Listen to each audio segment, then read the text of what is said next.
자, 이어가 보도록 할까요? 자, 이제 우리 앞에 이 행정학의 이제 시작 지점들을 좀 봤습니다. 그래서 50페이지에 보시면은 관방학에 대한 얘기가 쭉 설명이 되어 있고요.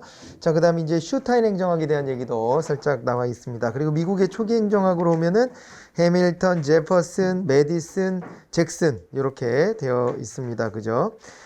그리고 이제 현대 행정학에 등장해가지고, 윌슨의 행정의 연구가 소개가 되어 있죠. 그죠? 네, 윌슨 행정의 연구. 같이 좀 보시고요. 역간주 폐단을 극복하고 관료제를 도입하는 것을 목적으로 했다. 이렇게 봐주시면 되겠습니다. 그러면서 행정관리론 시대가 열렸는데, 정치행정 이원론, 공사행정 이론론, 그리고 과학적 관리론과 행정원리주의가 적용되었다. 이렇게 보시면 됩니다. 자, 그리고 이제 과학적 관리론에 대한 얘기가 나왔는데, 거기에서 이제 테일러 시스템이라고 하는 게 가장 대표적이고요. 시험에 나오면 거의 이게 나올 거예요. 이게 나올 텐데, 이거는 좀 우리 주요하게 자주 나오니까 잘 봐두시는데, 나머지 그 밑에 포드 시스템이라든가, 아니면은 또 이제 페이올 같은 경우도 나와 있죠. 이 경우는 시험 잘 안 나와요. 안 나오는데, 비슷한 내용들이긴 합니다. 이 포드 같은 경우에는 포드 자동차 설립자 아시죠? 그죠? 그 포드가 자동차 생산을 어떻게 하면 좀 더 단가를 떨어뜨려서 대중할 수 있을까에 대한 고민이 아주 많았다 그러고, 이제 그런 속에서 요게 이제 그 컨베이어 벨트 분업화의 원리를 적용을 했던 그런 인물입니다. 네, 그래가지고 그전에는 자동차를 만들 때 자동차 차트를 딱 가운데다 놓으면 노동자들이 쭉 이렇게 주변을 둘러싸고 있다가 자기 순서를 기다렸다는 거예요. 자기 순서를 기다리고 자기 순서가 될 때까지는 그냥 대기 타고 있는 겁니다. 그러다 보니까 이 인건비가 너무 많이 들어가는 거예요. 그걸 갖다 컨베이어 벨트 개념으로 이렇게 분업화를 하고 나니까 뭐 노동자들이 어떻게 보면 쉬지를 못하는 거죠. 쉬지 않고 계속 지속적으로 일을 하게 되면서 자동차의 단가가 떨어지고 자동차의 대중화가 실현되었다. 포드도 뭐 나쁜 눈으로 그랬다기보다도 포드 입장에서 뭐 경영 효율성을 추구하는 건 경영자로서 당연한 것이기도 할 뿐만 아니라 포드는 자동차의 대중화가 인류를 크게 변화시킬 거라는 믿음을 가지고 있었다고 말은 그렇게 전해집니다. 일단은. 예, 그래서 포드를 뭐 이제 백색 사회주의자 이렇게도 얘기를 해요. 그러니까 자본주의를 따르면서도 인류 전체의 공영 같은 것들을 신경 썼던 사람이다. 뭐 이렇게 이제 평가는 되는데 어쨌건 시험에서 그렇게 크게 다뤄지진 않고, 페이올 같은 경우에 이제 프랑스의 광산업자인데 이 사람 같은 경우에도 거기 보면 산업관리론이라는 저술을 남겼다 그러잖아요. 예, 그래서 이제 그 산업관리라는 측면에서 거기 보면은 뭐 이제 여기 산업조직의 기본적 기능을 기술, 그 다음에 상업적, 뭐 재정적, 안전, 회계, 관리, 뭐 이런 이제 활동 등으로 체계적으로 구분하고, 거기에 어떻게 이제 제대로 된 관리를 붙일 수 있을까를 고민했던 사람이어가지고, 예, 그래가지고 이제 페이올 같은 경우도 과학적 관리론자의 한 사람으로 꼽아주는 것이다. 뭐 이 정도 봐두시면 되는 겁니다. 자, 그래서 거기에 영양으로 와보면은, 영양전의 참 특징으로 와보면은 거기에서는 이제 공식 구조를 강조하고 비공식 구조를 무시한다 이렇게 돼 있는데 결과적인 거예요. 여기서 말하는 공식 구조는 관료제를 말하는 것이고요. 비공식적 구조는 이제 인간관계론에서 얘기하는 비공식 조직 같은 걸 말하는 겁니다. 비공식 조직은 공식 조직 안에서 자기들끼리 이제 친소 관계로 맺어지는 사이예요. 어디든 다 그런 게 생기잖아요. 그죠? 사람들 모아놓고 보면은 더 친한 사람, 덜 친한 사람 이렇게 만들어지고, 그러다가 여차하면은 야, 우리 아예 어떤 뭐 단체를 하나 만들까? 그래서 만들기도 하고요. 그죠? 그런 걸 안 하더라도 자기들끼리의 어떤 모임들이 있잖아요. 그런 걸 하는 거를 갖다가, 그걸 갖다 뭐라 그러는 거예요? 그걸 갖다가 우리가 이제 비공식 조직이다 이렇게 얘기를 하는데, 비공식 조직 이전에 관료제, 공식적인 관계만 설정하고 이론을 전개한 게 과학적 관리론입니다. 그래서 아직까지는 비공식 조직에 대한 관심이 없었다 이렇게 이제 보셔야 되겠고요. 그리고 또 그 밑에 보시면 합리적 경제인간과 X이론적 인간관을 바탕으로 뒀다 이렇게 돼 있는데, X이론적 인간이라는 것은 이게 합리적 경제인간하고 거의 상치되는 거예요. 그죠? 같이 가는 거예요. 같이 가는 건데, 요게 이제 X이론적 인간관을 나중에 가서 이제 우리가 공부를 할 건데, 조직론 가면 공부를 하게 될 텐데, X이론적 인간은 일을 싫어하고요. 천성적으로 일을 싫어하고, 그 다음에 이제 경제적 보상 때문에 자기 몸을 움직이는 사람, 뭐 이런 정도로 소개가 됩니다. 예, 그래서 X이론적 인간 정도로 사람을 취급했다. 사람을 좀 우습게 생각하는 거야, 이거 관점이. 그러지 않아요? 사람이라는 게 항상 합리적일 수는 없다고 앞서서 얘기 한번 해드렸죠, 그죠? 어떻게 보면은 감정도 있는 동물이고요, 사람은. 그리고 또 어떻게 보면은요, 한편으로는 남을 위한 배려도 할 줄 아는 존재예요. 그래서 자기 이익의 극대화 이것만 갖고 움직이는 존재는 아닙니다. 예, 그럼에도 불구하고 자꾸 이제 합리적 경제인이다 이런 거를 깔고 있는데 뭐 이론을 전개하기 위해서 불가피한 측면이 있다라고 보여지긴 합니다만은 사람을 좀 이렇게 낮춰보는 경향이 좀 있는 겁니다. 이게 어떻게 보면 물질적인 욕망 덩어리로만 사람을 보는 거예요. 그 욕망을 무시할 수는 없는데 그렇다고 그것만으로 이제 점철된 존재는 아니잖아요. 그런 점이 좀 아쉽죠. 네, 그렇고 그 다음에 이제 넘어가 볼게요. 영향을 보면은 이 능률성, 이 기계적 능률성이라는 개념을 확립하는데 도움이 많이 됐고 과학적인 분석을 할 수 있게 해주고 그랬습니다. 그렇지만은 한계로 와 보면은 공익하고 무관하고요. 다 각자가 다 지 이익만을 추구하는 거니까 그죠? 그 비인간하다 이런 얘기들이 나와 있는 겁니다. 인간이 노동으로부터 소외되는 거예요. 이렇게 되면 이 노동 소외, 이 들어보셨나요? 이런 말? 이게 사회과학에서 소외라는 말을 하면은요 주체가 아닌 객체가 됐다 이런 의미예요. 그럼 노동소외가 됐다는 얘기는 노동 안에서 인간이 주체가 아니라 객체가 됐다는 얘기입니다. 객체가 돼가지고 인간이 하나의 부품처럼 여겨졌다 이런 얘기가 되는 거라서 이거는 좀 이제 사회과학에서 좀 아쉬운 부분인 거죠. 사회과학적 관점에서 보자면은. 자, 이제 그랬고 그 다음에 이제 인간관계론으로 넘어와 보게 되면은 여기에서는 아까 말씀드렸지만 이제 과학적 관리론에서 부족했던 점, 사람을 중심에 놓고 보기 시작했다는 것과 그 다음에 또 이제 비공식 집단 안에서의 이 관계를 중시하는 인간의 특성을 파악하게 됐다는 점은 굉장히 이제 의미가 있다 이렇게 보시면 되겠습니다. 그래서 54페이지에 가보시면 그 관련 연구해가지고 맨 위에 1924년부터 약 10년에 걸쳐서 실시된 메이오의 서부 전기회사 호선 공장 연구 결과다 뭐 이렇게 되어 있죠. 그죠? 그래서 이 과학적 관리론의 모순점을 비판하게 되었다라고 보시면 되겠습니다. 그래서 그 특징을 보시게 되면은 인간의 감정적인 요소 같은 것들이 들어와 있는 거예요. 그죠? 예. 아니, 어떻게 합리적이기만 하냐고. 내가 이제 아끼는 사람, 내가 좀 소중하게 여기는 사람을 위해서는 내가 가진 거를 다 내어줘도 부족함이 없지 않습니까? 그러지 않습니까? 그죠? 예, 그런 거잖아요. 그래서 연인끼리 헤어질 때 내가 너한테 준 선물 다 내놔. 이거 너무 치졸한 일이지. 그때는 좋은 마음으로 준 거잖아요. 소중하게 여겨줘서 그 사람을 위해서 줬는데 나중에 가서 그거 다 내놔. 이렇게 하는 것은 치졸한 일이고 하고도 후회하겠죠. 그죠? 화가 나니까. 그렇게 하는 경우도 있을지 모르겠지만은 줄 때는 그때 감정으로는 이제 내가 갖는 것보다 그 사람이 이걸 받고 즐거워하는 것이 나한테는 더 큰 행복이어서 한 행동 아니겠습니까? 사람이라는 것은 이 감정 같은 것도 있는 거고 관계라는 것도 있기 때문에 이렇게 내가 직접 물질적 소유를 하는 것만이 능사라고 보기는 어려운 면이 있다는 거죠. 이거를 밝혀준 것이 인간관계론의 여기에 이제 의의다라고 볼 수가 있습니다. 그래서 사회인관, Y론적 인간관이 제시가 됐다 이렇게 보시면 되겠고요.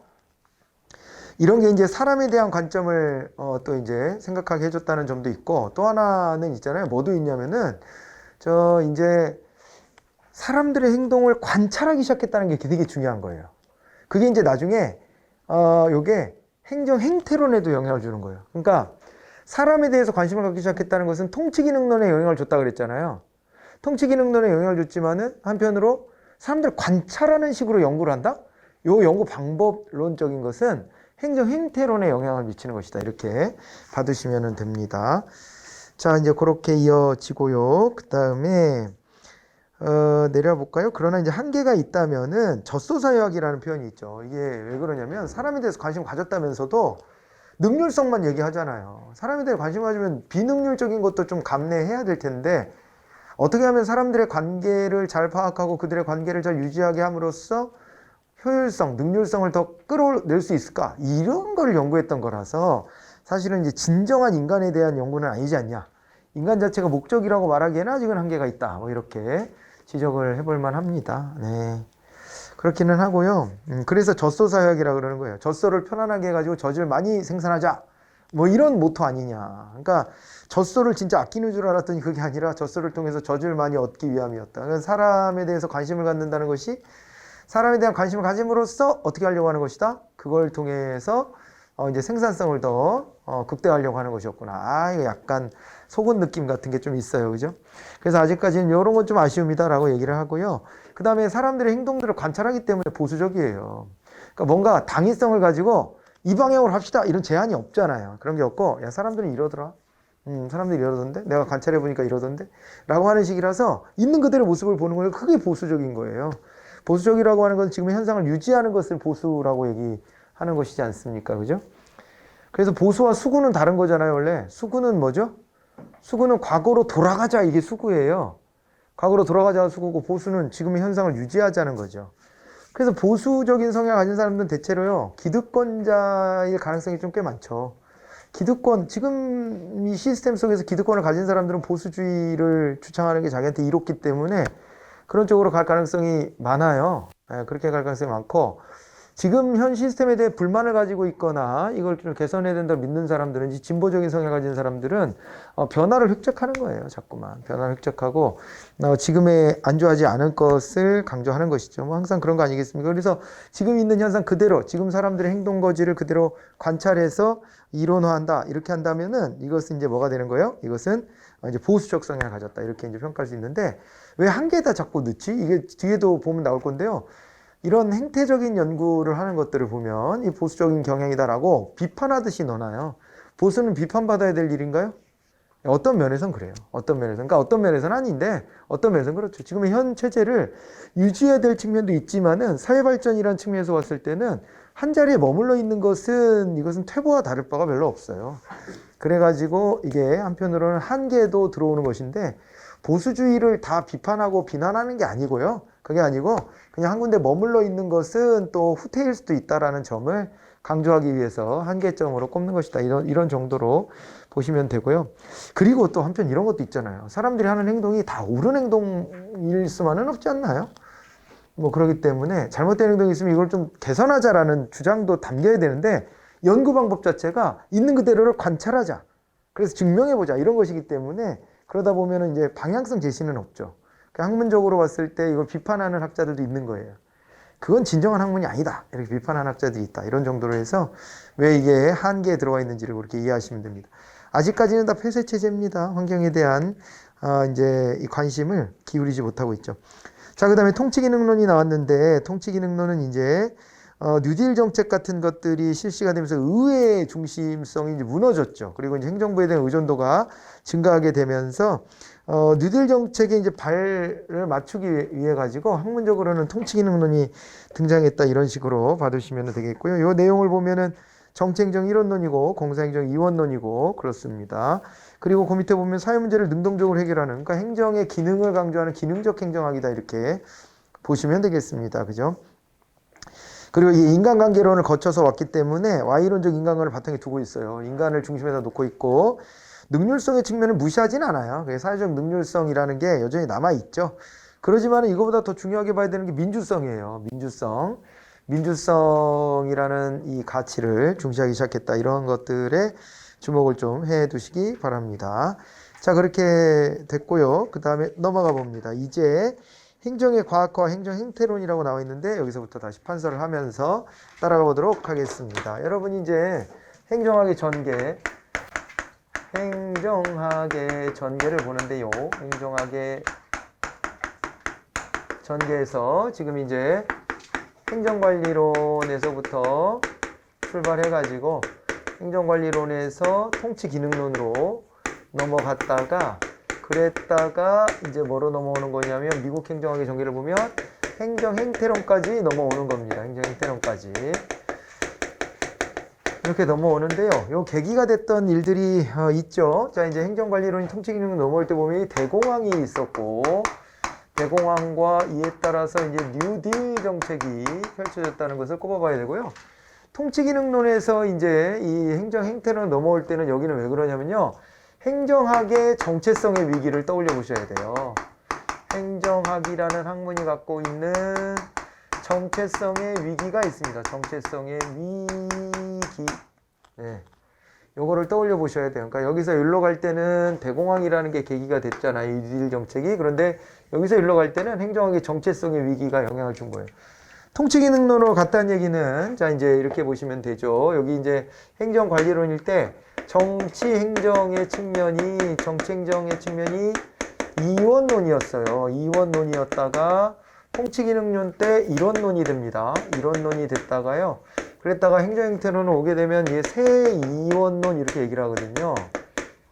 이렇게 벗어나게 됐는데 요 얘기는 달리 말하면 이제 공사행정의 측면으로 보면 자, 공행정과 사행정의 측면으로 보자면 공사행정 1원론에서 이게 2원론으로 갔다가 다시 새 1원론으로 넘어오는 것이거든요, 이게.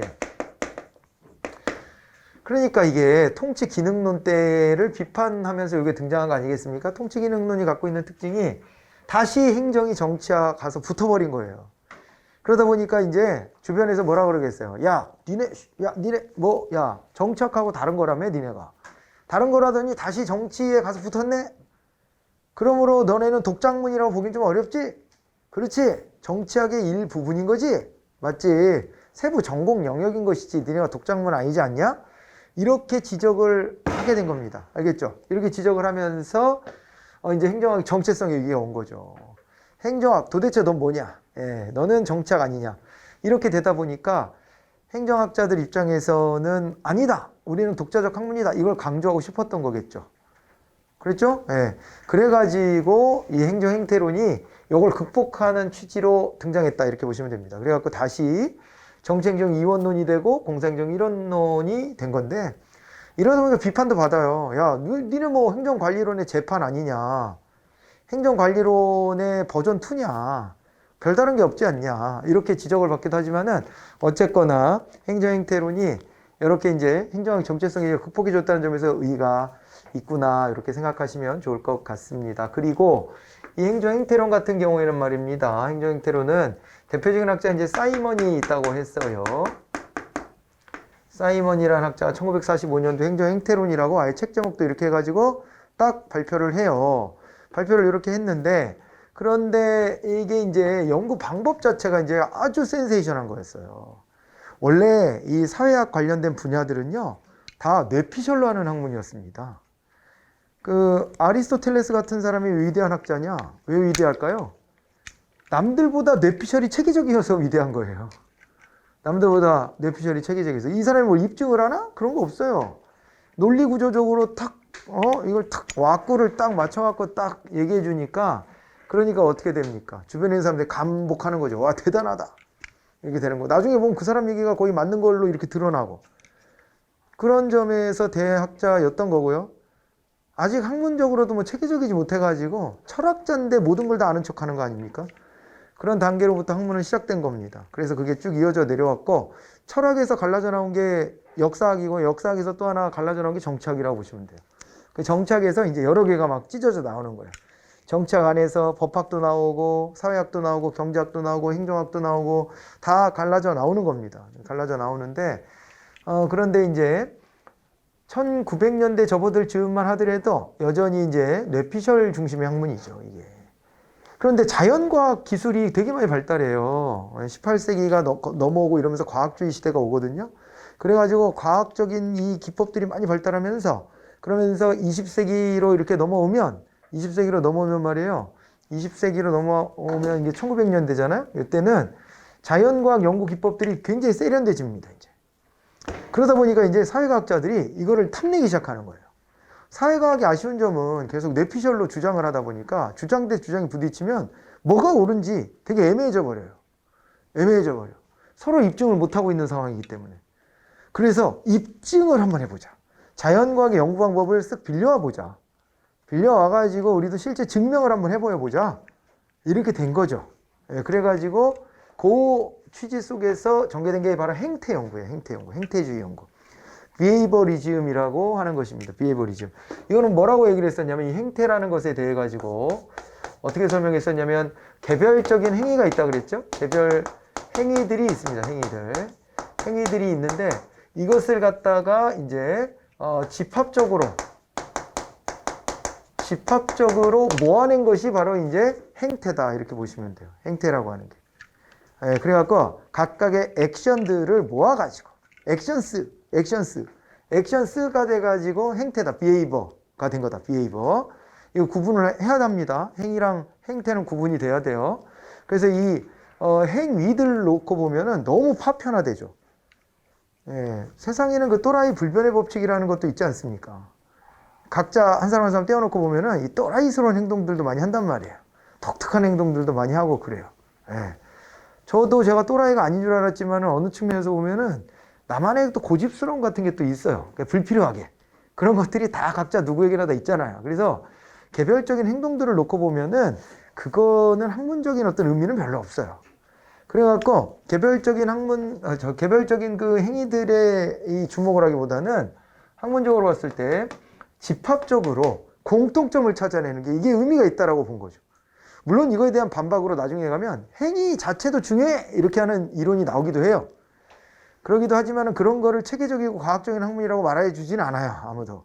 그러니까 체계적이고 과학적인 학문이 된 이유는 집합적으로 이 공통점, 보편성을 찾아내기 때문에 이게 이 과학적인 학문이다 이렇게 칭송을 받게 된 겁니다. 그래갖고 이게 뭐라 그랬어요? 사이먼의 이 행정 행태로는 논리 실증주의로 갔다.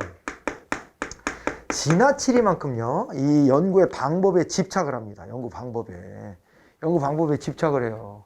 방법론적인 걸 되게 강조하는 거예요. 방법론적인 거를. 왜냐하면 그전에는 안 했던 방법이니까. 이게 순도가 유지되려면은 레시피대로 가야 된단 말이에요. 레시피대로 안 가면은 어떻게 돼요? 레시피대로 안 가면은 이게 뭐 삑살이 나겠지 당연히. 결과를 우리가 신뢰할 수가 없죠. 그래가지고 방법론적인 걸 철저히 지키도록 하는 거예요. 그러려면 가장 중요한 게 이 학자들의 가치가 여기에 개입되지 않는 것이 매우 중요한 거예요. 가치가 개입되면 인간이다 보니까 자기한테 유리한 방향으로 연구를 자꾸 끌고 가고 그 주장을 뒷받침하려고 노력하고 이렇게 되는 거예요. 그죠? 예전에 제가 제일 황당했던 게 그거예요. 4대강을 개발하면 강물이 더 맑아진다. 이 주장이 실제 있었습니다. 이거를 들으면서 귀를 의심해서 귀를 한번 파봤어요. 이게 내가 지금 귀가 막혔나. 저런 말을 어떻게 할 수 있다는 거지? 저게? 어떻게 가능하지? 그러니까 논리를 익혀야 될 거 아니에요. 4대강을 이렇게 파서 강의 활용도를 높이고 경제적 이익을 더 취하고 말이야. 그러면서 막 뭐 그 관련된 주장들을 좀 해야 되는데 그게 아니라 갑자기 강물이 더 맑아진다는 거야. 강을 개발하면 강물이 맑아진대. 이런 개벽다와 같은 얘기는 들어본 적이 없지 않습니까?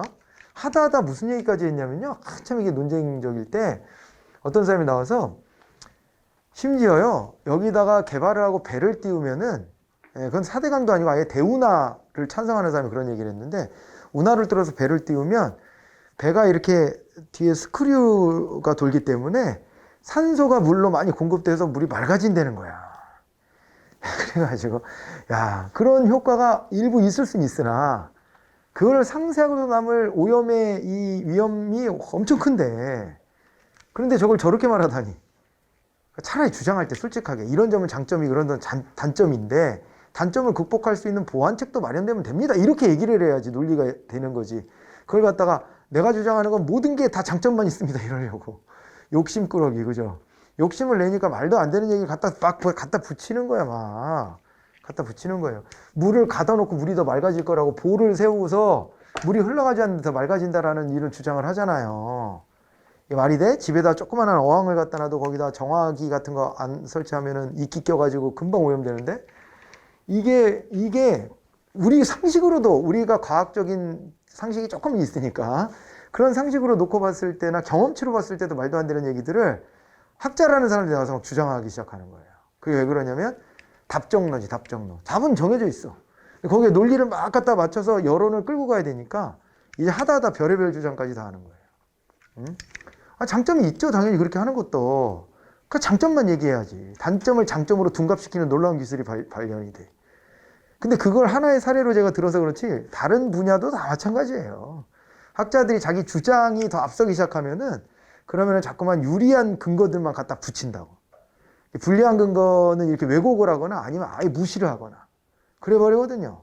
그래서 사이먼이 이런 거를 극혐하는 거예요. 극혐. 야, 그거는 학문이라 보기 어렵지 않냐. 학자적 양심에서 벗어나는 거 아니냐. 잘못됐다, 그것은. 야, 우리가 있잖아. 가치와 사실이 있을 때, 사실과 가치가 있을 때, 당연히 사실에 좀 주목을 해야 된다. 학자라면. 사실에 주목을 하고, 그런 맥락 속에서 이 과학성이라고 하는 것이 가치지향적인 이 기술성이라는 것보다 우선시 돼야 되는 게 맞지 않냐. 과학적인 연구를 해야 한다. 과학적 연구를 해야 된다. 그래서 그러므로 뭐요? 그러므로 여기서는 이제 가치 중립성의 태도를 요구하는 거예요. 가치 중립성의 태도가 필요하다라고 얘기하는 겁니다. 가치 중립적인 태도가 필요하다. 이게 이제 사이먼의 주장의 골자가 되겠습니다. 이것이 알겠죠? 연구 대상자가 된 행정인들에 대해서는 행정인들의 의식, 행정인들의 가치 이런 건 연구 대상이에요. 행정인들이 어떤 가치관을 가졌냐, 어떤 방향성을 가졌냐, 이건 연구 대상이야.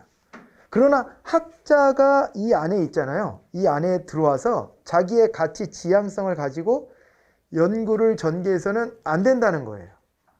그러니까 행정인들의 의식이 어떻게 변화해 가는지 이런 건 연구 대상일 수 있잖아요. 당연히. 그렇지만 학자가 자기의 방향성을 가지고 여기다가 그걸 주입해서는 안 된다는 거지. 그게 요 연구 방법의 아주 핵심적인 내용이다. 이렇게 봐두시면 되겠습니다. 알겠죠? 이러다 보니까요. 그러므로 이 연구는 굉장히 이제 보수주의적인 성향이다. 이렇게 말씀을 드렸죠. 그죠? 보수주의적인 성향이다. 있는 그대로를 관찰하려고 하는 것이기 때문에. 그죠? 행정학의 정체성을 확립해 줬는지는 모르겠죠. 그건 모르겠으나 보수적인 시각에 머무른 것도 사실이다. 이렇게 봐야 됩니다. 행정의 정체성을 확실하게 확립해 줬어요. 왜냐하면 정치인들의 행태가 아니라 행정인들의 행태를 관찰했다. 이렇게 하는 거니까. 그러니까 행정인들의 행태만을 놓고 연구를 했으니 당연히 행정의 정체성이 살아나죠. 그러기는 한데 이 보수주의적인 어떤 성향을 가졌다는 한계가 있고, 그 다음에 이렇게 연구한 것은요, 또 하나가요, 요게 이제 방법론적인, 이쪽에다 그냥 쓸게요. 방법론적인, 요게 이제 개체주의라고 얘기를 해요. 이렇게 연구를 한 겁니다. 요게 이제 뭐냐면 부분으로부터,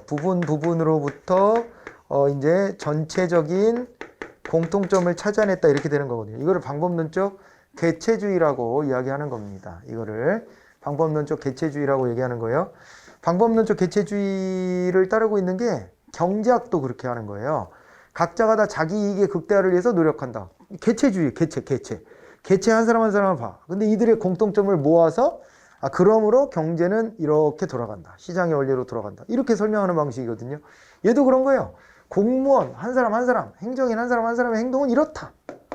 이걸 다 주목해 보는 거예요. 그러고서 거기에 공통점을 찾았죠. 이렇게 하는 걸 방법론적 개체주의라고 그래요. 그래서 여기에 따르게 말하면 미시적 방법론, 미시적 접근이다 이렇게 얘기하는 거죠.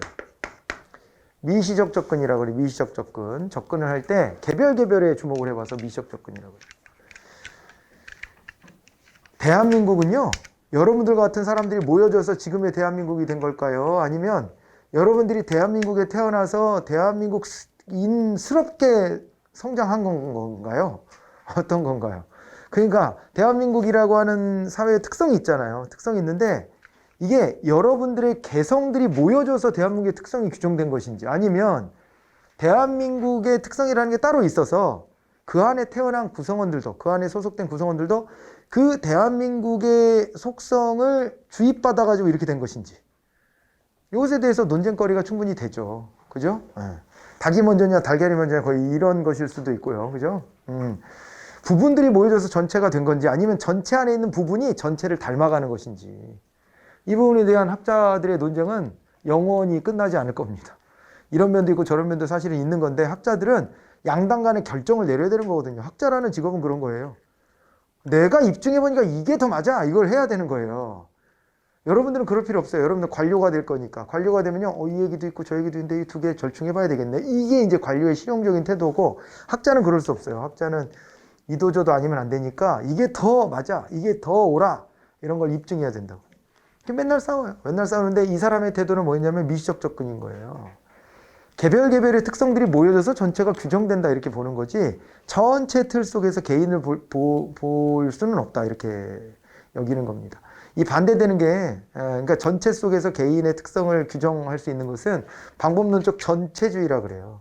그건 집단의 특성이 개인에게도 스며든다 이렇게 보는 견해가 되는 거죠. 그죠? 그 명문 고등학교 같은 데 있잖아요. 명문 고등학교, 이른바 입시 실적이 좋은 데를 우리는 명문이라고 불러서 조금 아쉽긴 하지만 어쨌건 그런 명문이라고 했을 때 명문 고등학교에 다니는 아이들이 이제 이른바 명문대학, 인류대학이라고 불리는 곳에 진학을 많이 한다라고 봤을 때 그건 왜 그런 거예요? 명문 고등학교라서 뛰어난 개인들이 모여서 공부를 하기 때문에 그러기 때문에 그 개인들이 또 더 좋은 상급 학교에 진학을 하는 것이냐? 아니면 이들이 이 학교에 입학하는 순간 이 학교의 전통, 이 학교의 뭔가 분위기, 이 학교의 문화, 이 학교의 어떤 에너지 이런 게 있어서 그거에 영향을 받아갖고 더 잘하게 되는 것이냐? 이거 논쟁거리가 되는 거잖아요. 그 사례예요, 이런 게. 전체주의가 맞느냐? 아니면은 개체주의가 맞느냐? 또 하나. 투표를 할 때요. 여러분들은 정당을 보고 찍으세요? 아니면은 그 개인을 보고 찍으세요? 인물을 보고 투표하세요? 이건 다 나눠지거든요. 사람마다 중시하는 게 다른데 인물을 보고 그냥 투표하는 사람들은 개체주의적인 성향을 가진 거예요. 그게 더 옳다라고 믿는 겁니다. 그런 사람들. 그래서 저 정치권이 더럽지만은 내가 요 괜찮은 사람 하나 뽑아서 보내놓으면 이 사람이 속한 정당도 바뀌고 국회도 바뀔 거야 라고 생각하는 거예요. 그런 사람들은. 그런데 전체주의적 시각을 가진 사람들은 개인보다는 정당이 더 주목을 하죠. 정당이. 이 정당의 영향이 더 크기 때문에 그 집단의 영향력이 더 크다고 믿기 때문에 아무리 괜찮은 개인을 뽑아주더라도 그 사람이 속한 정당이 그지 같으면 이 사람도 그 정당에 물들어버려. 배려. 그래서 정당을 먼저 보고 정당이 좀 괜찮은데 이런 데에 인물이 조금 떨어지더라도 그 사람 뽑아놓으면 그 집단의 영향으로 이 개인도 좋은 방향으로 일을 하게 될 거다라고 믿고 뽑아주는 거예요. 물론 둘 다 갖춰지면 얼마나 좋습니까? 좋은 정당의 좋은 인물 매우 좋지만은 그러지 못할 때 어떤 기준을 더 중심에 놓고 뽑을 것이냐 그것을 놓고 봤을 때 엇갈리는 거예요. 이게 이 학문적인 연구를 할 때에도 적용이 되는 것이다. 앞으로 그래서 방법들 개체주의다 그러면요 경제학 분야하고요 그 다음에 행정 행태론 이 행태주의 분야 있죠. 이 분야가 방법론적 개체주의를 따르는 것이로구나 이렇게 생각하세요. 사회과학은 원래 이 관점보다는 전체주의가 더 우세하지 당연히. 그러니까 개인적인 인문학을 하는 게 아니라 사회과학을 하는 거 아니겠습니까? 이 사회라고 하는 게 실체가 있고 사회가 영향력을 갖는다고 믿는 사람들이 사회과학을 할 거 아니야. 그래서 연구의 방향도 대체로는 전체주의가 많은데 이게 특이하게 개체주의적인 접근을 하는 거예요. 이렇게 봐두시면 좋을 것 같고요. 이 주된 내용은 다 말씀드린 것 같습니다. 그래서 이제 요거를 한번 볼 텐데 56페이지에 그 특성이 있죠 가운데 특성을 보시면 논리 실증주의 그랬습니다. 논리 실증주의 요거 나왔고요. 그러니까 실제 증명되지 않은 거는 인정 못하겠다. 실제 증명해 보이는 것이 연구다. 이렇게 하는 거라서 거기에 6번에 나와 있는 거 동그라미 6번에 있는 것처럼 행정 원리주의를 비판했다 그랬죠. 이걸 깠다 그랬죠. 그러니까 선배 학자들이고 뭐고 간에 다 필요 없어. 야 이거 연구 이런 식으로 하면 안 된다. 이 입증도 안 된 걸 가지고 논리라고 이거 내세워서는 안 된다. 이렇게 이제 태도를 취한 것이고요. 다시 2번으로 와보면 계량화가 나오죠. 객관적 사실의 계량화. 이 가치가 주관적인 것이고 사실이 객관적인 겁니다. 그래서 객관적인 부분들에 초점을 맞춰갖고 이걸 이제 계량화, 통계 처리 같은 거에서 법칙을 발견하려고 노력하는 거예요. 자, 그 다음에 방법론적 개체주의적 접근이다, 미시적 접근이다 말씀드렸던 그 부분이고요. 그 다음에 순수과학을 추구하면서도 종합과학의 특성을 가졌다 뭐 이렇게 평가를 하기도 하고요. 정체행정 새 이원론, 공사행정 새 이론론이다 이렇게 보시면 됩니다. 그리고 이제 이것의 의의가 결국에는 이걸 통해서 행정학의 과학화에 기여했다 이렇게 봐야 됩니다. 이 논리 실증주의라고 하는 것이 결국에는 행정학의 과학화로 이어지는 거죠. 이것이 행정학의 과학화다.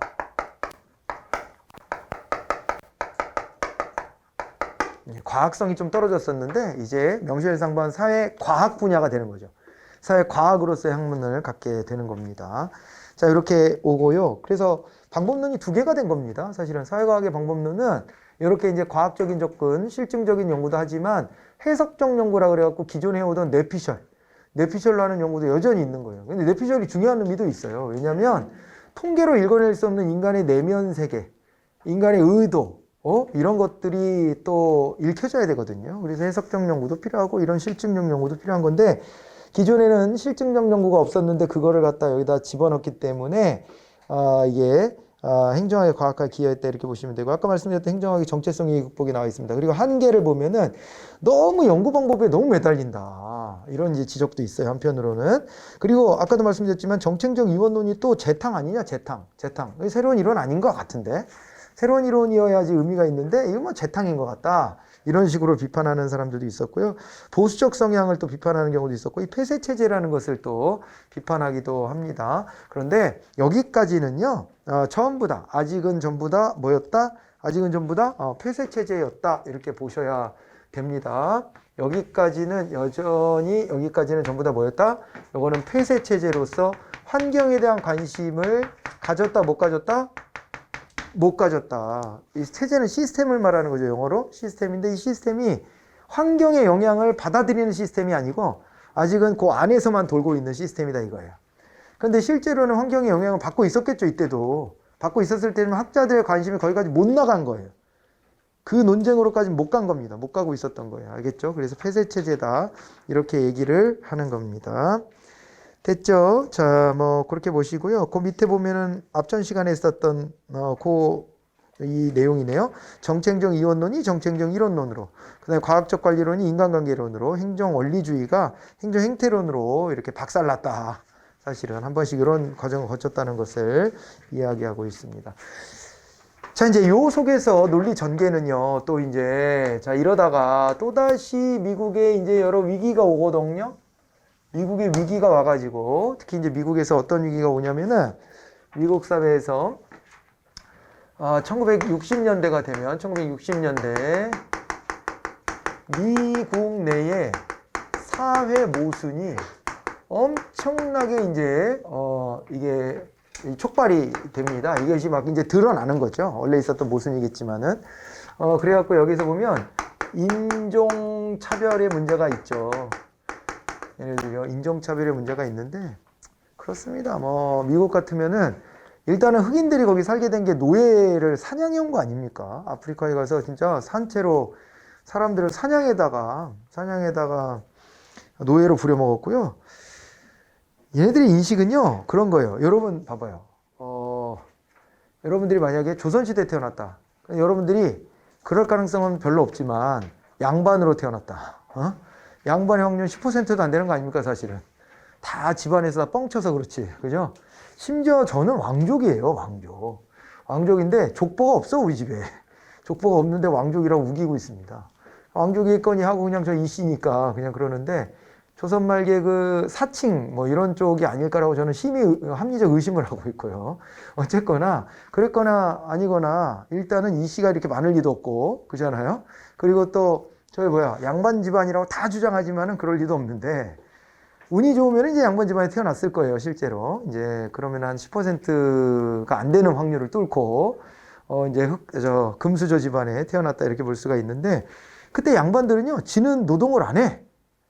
그나마 공부 열심히 해가지고 공무원이 돼서 벼슬을 한 사람들은 그래도 지 능력과 노력을 발휘하고 뭔가 노력한 사람이야. 근데 그러지 않은 대부분의 인간들은 탱자탱자 하는 거예요.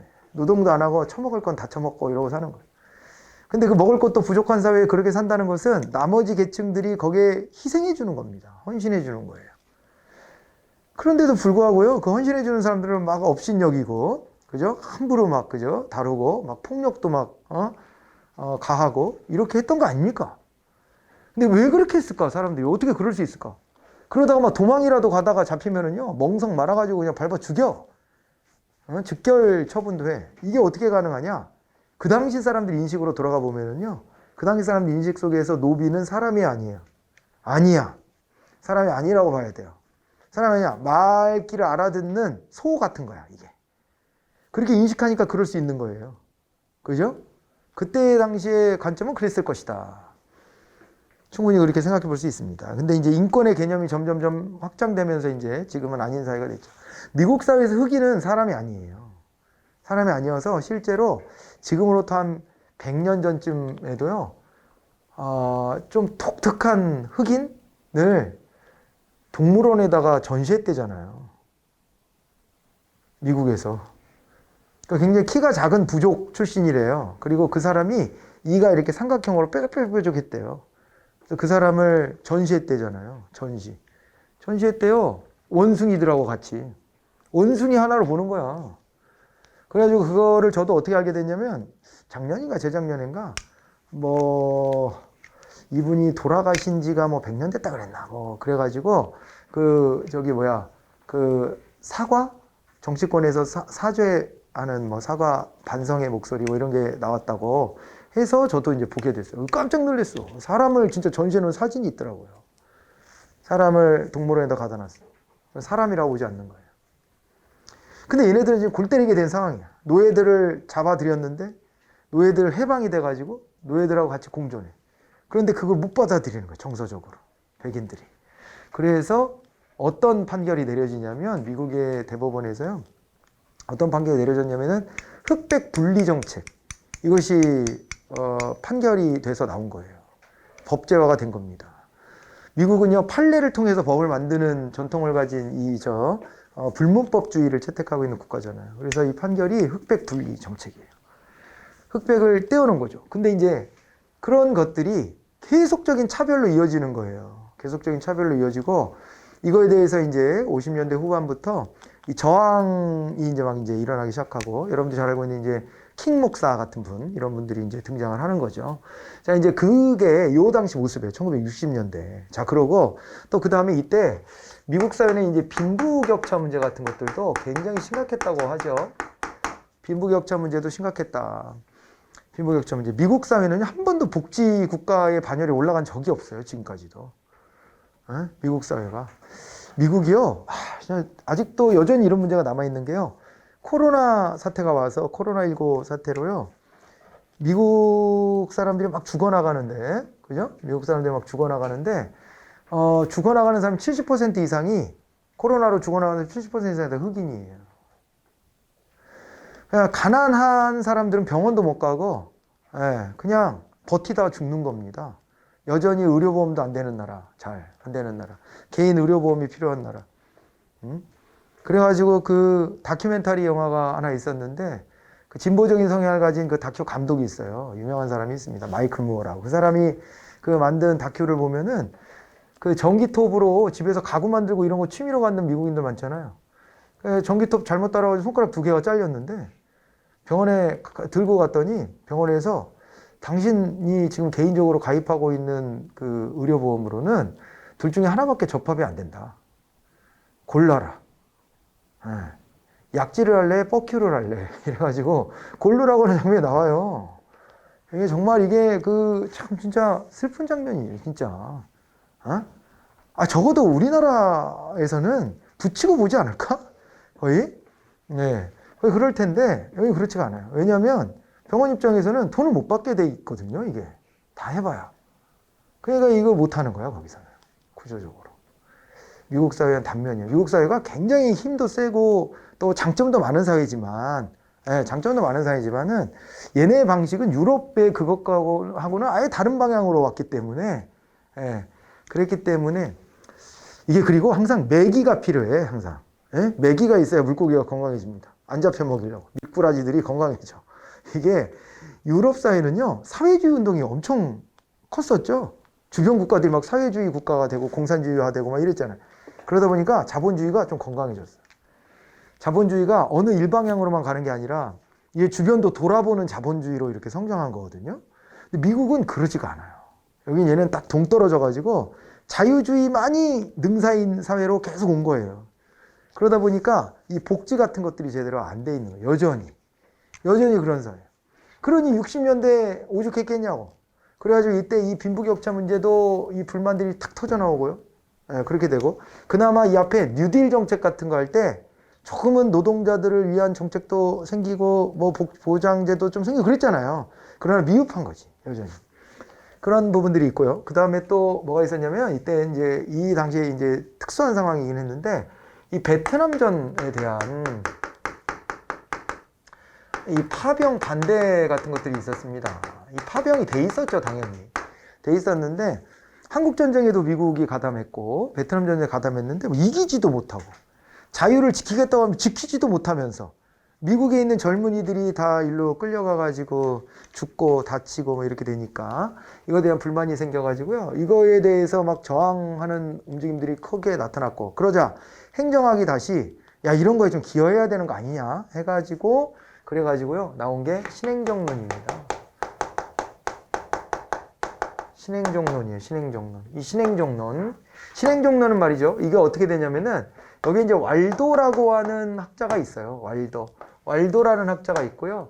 이 신행정론 같은 경우에는 이제 여기서 이걸 보면은 여기에서 뭐가 되냐면 새 이원론에서 새 일원론이 됩니다. 새 일원론이 되고 그 다음에 이게 또 어떻게 되냐면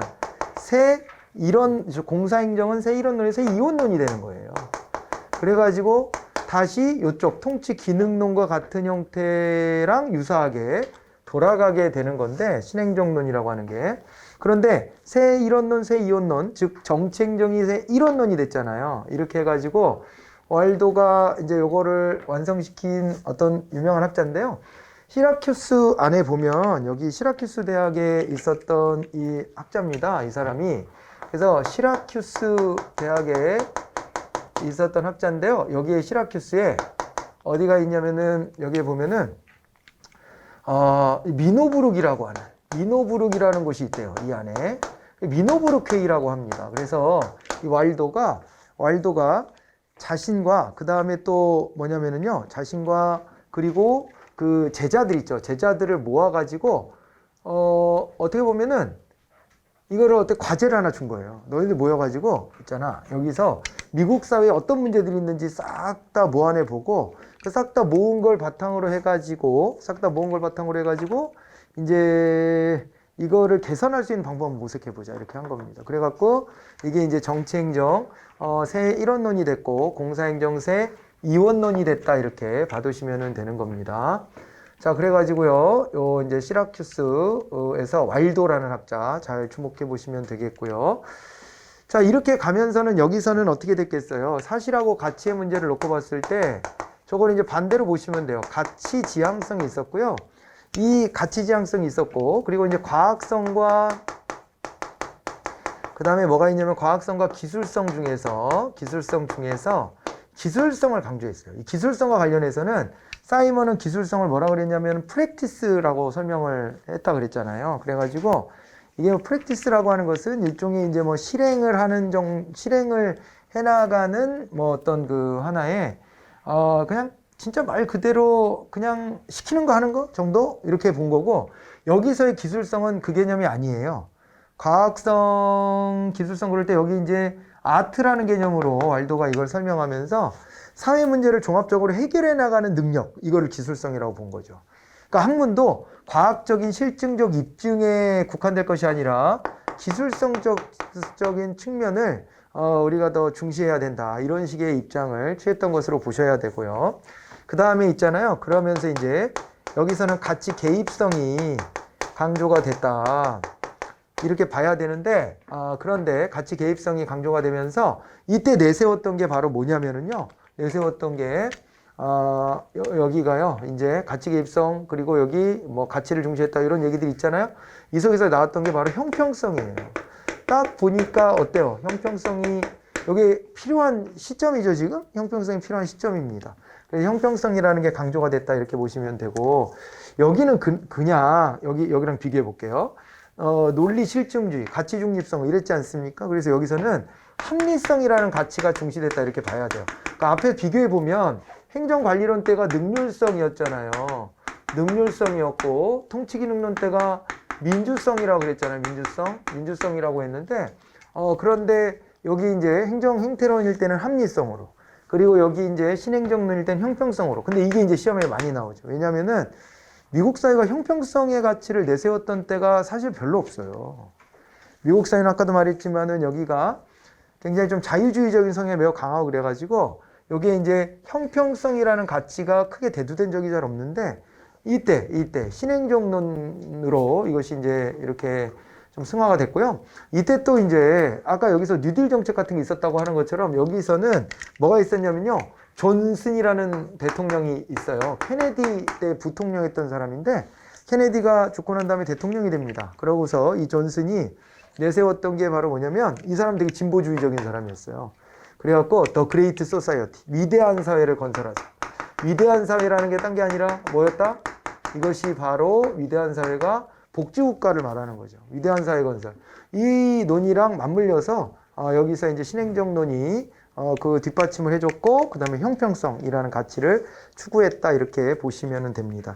그러면서 이때는 이제 뭐가 되냐면, 이때는 진보주의가 되는 거죠. 진보주의적 흐름을 가졌다, 이렇게 보시면 됩니다. 진보주의적 흐름을 가졌다, 진보주의. 그래가지고요, 이 보수주의하고 진보주의적인 어떤 흐름의 차이가 있고요. 이게 뭐 심지어 좀 약간 급진적이다라는 평가도 좀 있어요.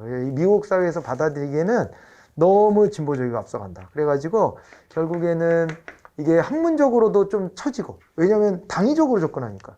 여기는 입증을 하는데 여기는 당위적으로 이 방향이 옳지 않아? 이런 식의 접근을 하고 있고, 그 다음에 그러면서 어떻게 되는 거예요? 그러면서 너무 급진적이라서 사회가 못 받아들이는 거예요. 그래서 오래 가지 못했다, 이런 얘기를 합니다. 이 뭐 주장하는 내용이 유럽으로 가면은 그렇게 진보적이거나 그러지가 않은데, 미국 사회에서는 진보적이다, 이런 평가를 받는 거죠. 자, 이제 요 흐름까지를 일단은 좀 정리해 놓으시고요. 그 다음에 이제 우리가 봐야 되는 건 사실은요, 여기에 이제 끼어들어야 될, 여기 사이에 요 흐름하고는 좀 다른 맥락으로 끼어들어야 되는 게 바로 이제 개방체제 이론이라는 게 있습니다. 개방체제 이론이라고 하는 게 있는데요. 이 개방체제 이론에 대해서 이제 우리가 공부를 해봐야 돼요.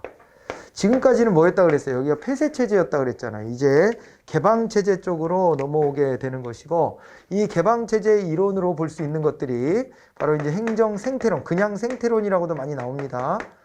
행정생태론하고요. 행태론 말고 생태론. 요거하고, 그 다음에 비교행정론. 그리고 발전행정론.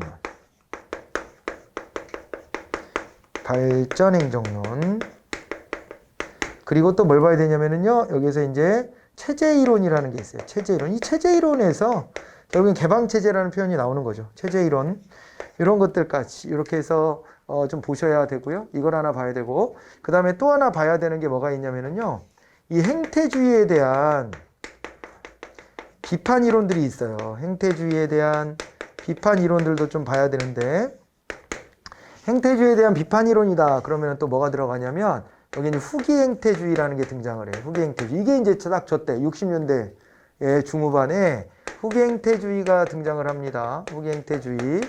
그래서 이게 이제 60년대 중후반에 행태주의를 비판하면서 등장한 겁니다. 후기라는 말이 붙으면요, 이거를 이제 포스트라는 개념으로 이해를 하셔야 돼요. 포스트. 영어가 포스트예요. 이해가 아니라 그냥 포스트라고 쓰는 겁니다. 그거를 탈 내지는 이렇게 후기, 이런 표현을 써요.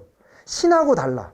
신은 이거를 비판적 계승을 하는 거거든요. 근데 후기, 탈, 포스트 이런 말이 붙으면 그거는 완전 부정해버리는 거예요.